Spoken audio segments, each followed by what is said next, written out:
बाहुं सहस्रमभिनी नितसायुधन्तम् गिरिमेखलम् उदितघोर ससेनमारम् दानादिधम्मविधिना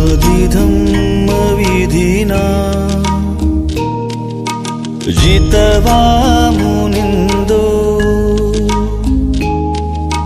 तं तेजसा भवतु ते जयमङ्गला।